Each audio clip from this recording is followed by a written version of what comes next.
Hello everyone, welcome and welcome back to my YouTube channel Nursopedia. आज की इस video के अंदर हम पढ़ने वाले हैं साइको एनालिटिक थ्योरी, जो कि सिगमंड फ्राइड ने दी थी।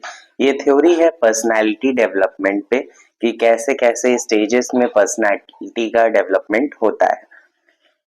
तो सिगमंड फ्राइड 1856 से 1939 तक थे।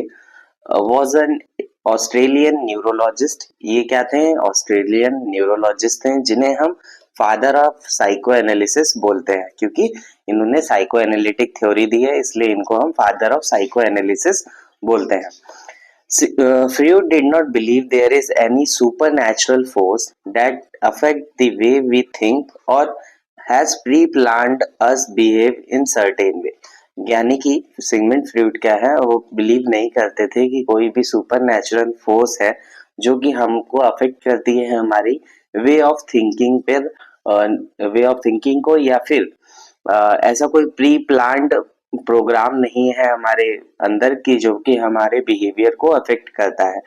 तो उस टाइम पर क्रिश्चियन लोगों का जो थीसिस था वो कहता था कि God created humanity in his images, यानी कि उनके इमेज में तो वो कहते थे कि गॉड ने ह्यूमैनिटी क्रिएट की है। बट फ्रूड आर्ग्यू करते थे कि ह्यूमैनिटी गॉड को क्रिएट करती है उनकी इमेज में, यानी कि ह्यूमैनिटी की वजह से गॉड का एग्जिस्टेंस होता है। हम बिलीव करते हैं इसलिए हम गॉड को मानते हैं, ऐसा सिगमंड फ्रूड कहते थे। Freud believe that religion is constructed by the mind. Freud का बिलीव था कि जो रिलीजन्स होते हैं वो हमारे माइंड के थ्रू बनाए जाते हैं। हम खुद से सोच के बनाते हैं अपने रिलीजन्स को कि उनमें क्या रूल्स होंगे, क्या कल्चर होगा, सब कुछ हमारा माइंड बनाता है, ना कि रिलीजन से हमारा माइंड बनता है। The idea that religion causes people to behave in moral ways is incorrect according to Freud, because he believed that no other force has power to control the way in people act। यानी कि उनका कहना है कि जैसे कि हमारा religion हमें नहीं बताता मोरल वेज को, ये गलत है, लोग ये ऐसा मानते हैं। बट फ्रूड का कहना ये था कि कोई भी अदर फोर्स हमको अफेक्ट नहीं कर सकती है, हमारे तरीके को अफेक्ट नहीं कर सकती है, हम क्या सोचते हैं क्या करते हैं वो कोई भी बाहर की फोर्स नहीं अफेक्ट कर सकती है। वो हमारी जो अनकॉन्शियस डिजायर्स होती हैं वही हमको मोटिवेट करती हैं, हमारे बिहेवियर को डेवलप करती हैं over a period of time. ठीक है, तो यहाँ पे ये जो अनकॉन्शियस वर्ड आया तो इसको हम एक्सप्लेन करते हैं।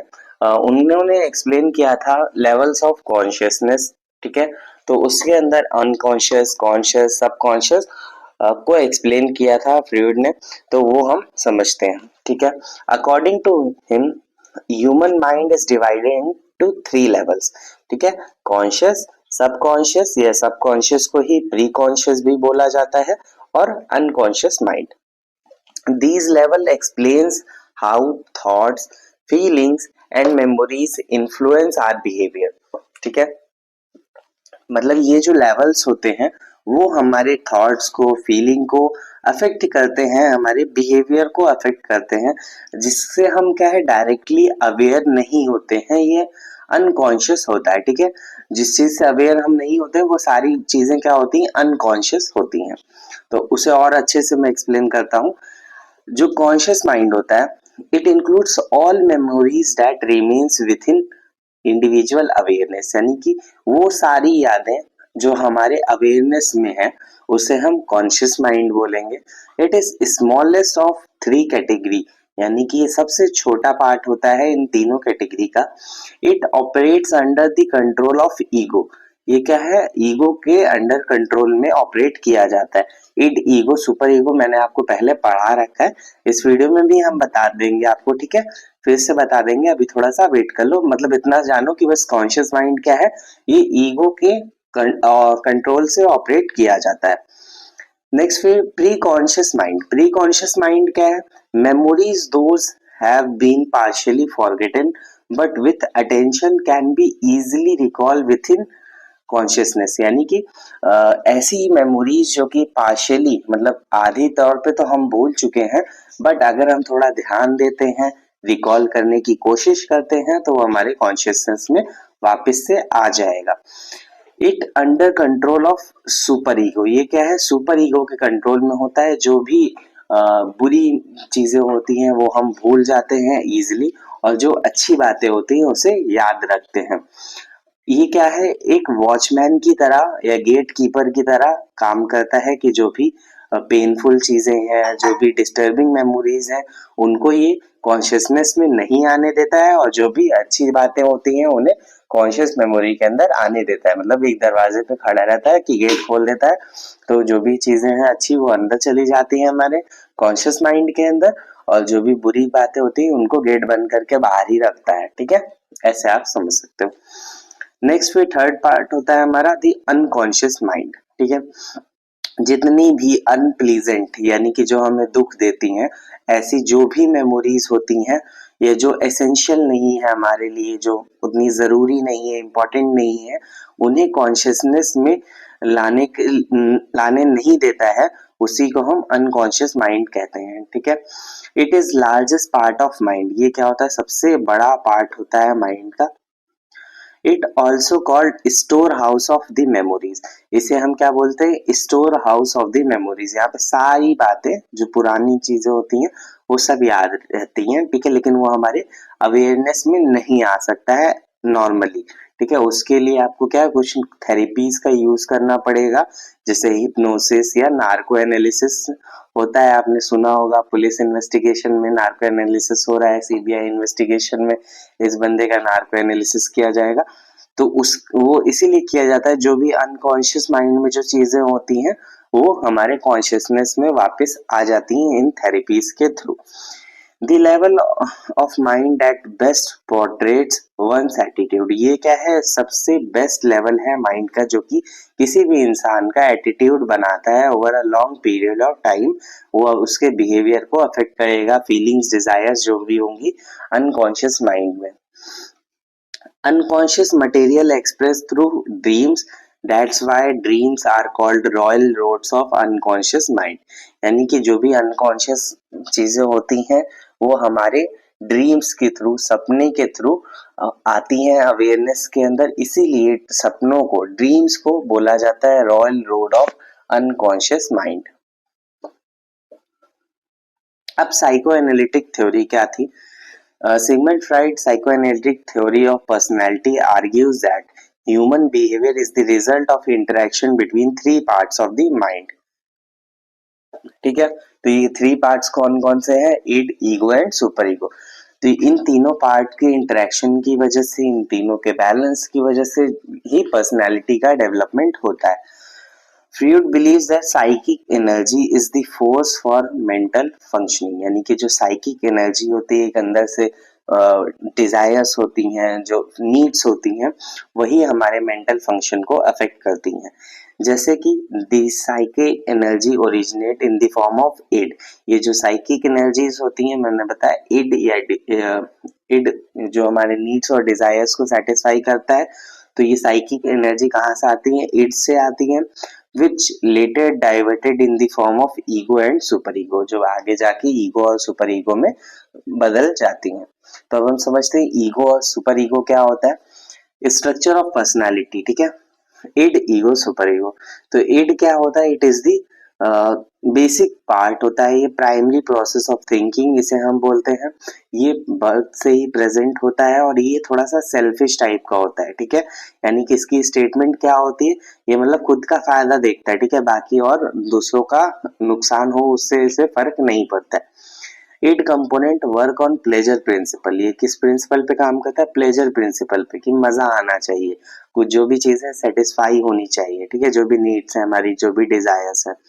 सो demands immediate gratification of biological needs like hunger, sex, ये जो भी नीड्स होती हैं उनको तुरंत पूरा करना चाहता है विदाउट नोइंग दी कंसिक्वेंसेस, दूसरे जो कंसिक्वेंसेस हैं, सही है गलत है, ये सब चीजों के बारे में ये नहीं सोचता है। It is the source of all drives, जितनी भी ड्राइव्स होती हैं, चाहे हंगर ड्राइव हो, थ्रस्ट ड्राइव हो, सेक्सुअल ड्राइव हो, ये सारी ही इड की वजह से होती हैं। जैसे कि मान लो इड का एक स्टेटमेंट है कि parents are outside to home so enjoy party, मतलब कि घर पे मम्मी पापा नहीं है तो हम पार्टी करने जाते हैं, ऐसा स्टेटमेंट है इड का।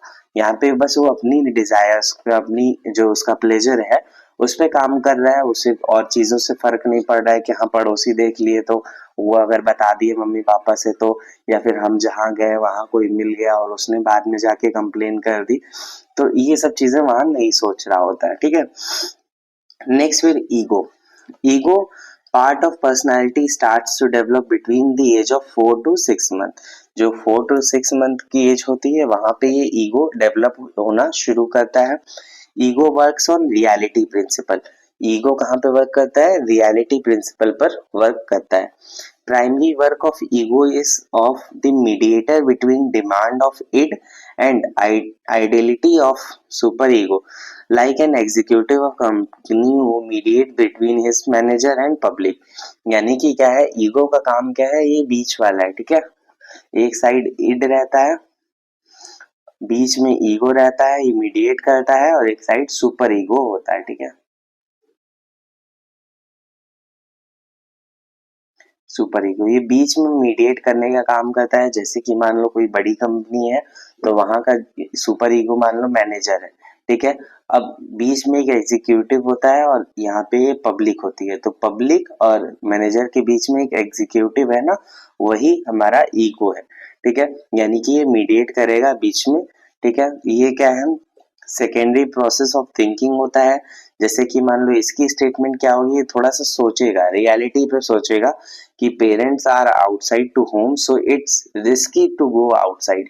यानी कि घर पे मम्मी पापा नहीं है तो ये रिस्की है घर से बाहर जाना, ठीक है। तो वो ऐसा सोचेगा ईगो।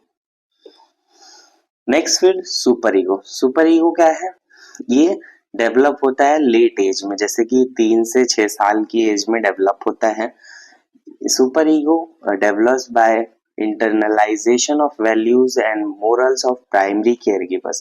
यानी कि जो भी हमारे प्राइमरी केयर गिवर्स होते हैं, सोसाइटी होती है, वो हमको जो भी मोरल वैल्यूज सिखाते हैं कि बेटा ये चीज सही है, ये गलत है, तो ये वहां से डेवलप होना शुरू होता है और ये हमारी पर्सनालिटी को बनाता है। सुपर ईगो किस प्रिंसिपल पे वर्क करता है? ये मोरल प्रिंसिपल या फिर परफेक्शन प्रिंसिपल पर वर्क करता है। Super ego is essential for socialization. ये सोशलाइजेशन के लिए जरूरी होता है। इट जजेस whether an action is right और रॉन्ग, यानी कि सही और गलत के बीच का डिफरेंस हमें समझाता है, जो भी सोसाइटी का स्टैंडर्ड है उस हिसाब से, ठीक है। जैसे हमारे इंडिया के अंदर क्या है कि शादी से पहले बच्चे क्या है, गलत है, ये हमारा सोसाइटी का स्टैंडर्ड है। बट यही और अदर कंट्रीज के अंदर, यूएसए में, वहां पे क्या है, ये सही है, वहां पे ये एकदम नॉर्मल सी बात होती है। तो अब ये सोसाइटी के स्टैंडर्ड्स है ना, कि इंडिया में इस चीज को गलत माना जा रहा है और वही यूएस के अंदर वो ठीक है, उसमें कोई को कोई आपत्ति नहीं है, ठीक है। सुपर ईगो डेवलप्स प्राउड और self esteem into an individual. Super ego से क्या होता है, एक प्राउड आता है, गर्व की फीलिंग आती है कि हाँ मैं एकदम सही हूँ सोसाइटी के हिसाब से। जैसे कि इसका एग्जाम्पल क्या होगा, parents are outside to home but never disobey parents. यानी कि माँ बाप की आज्ञा का पालन करना चाहिए, उन्होंने कहा है आप घर से बाहर नहीं जाओ, हम बाहर हैं तो वो उस चीज को फॉलो करेगा, ये होता है सुपर ईगो। तो यहाँ पे हमने पढ़ा psycho analytic theory according to Sigmund Freud. तो अगर ये वीडियो अच्छा लगा हो तो लाइक करना, चैनल को सब्सक्राइब करना, अपने फ्रेंड्स के साथ शेयर करना। Thank you for watching this video.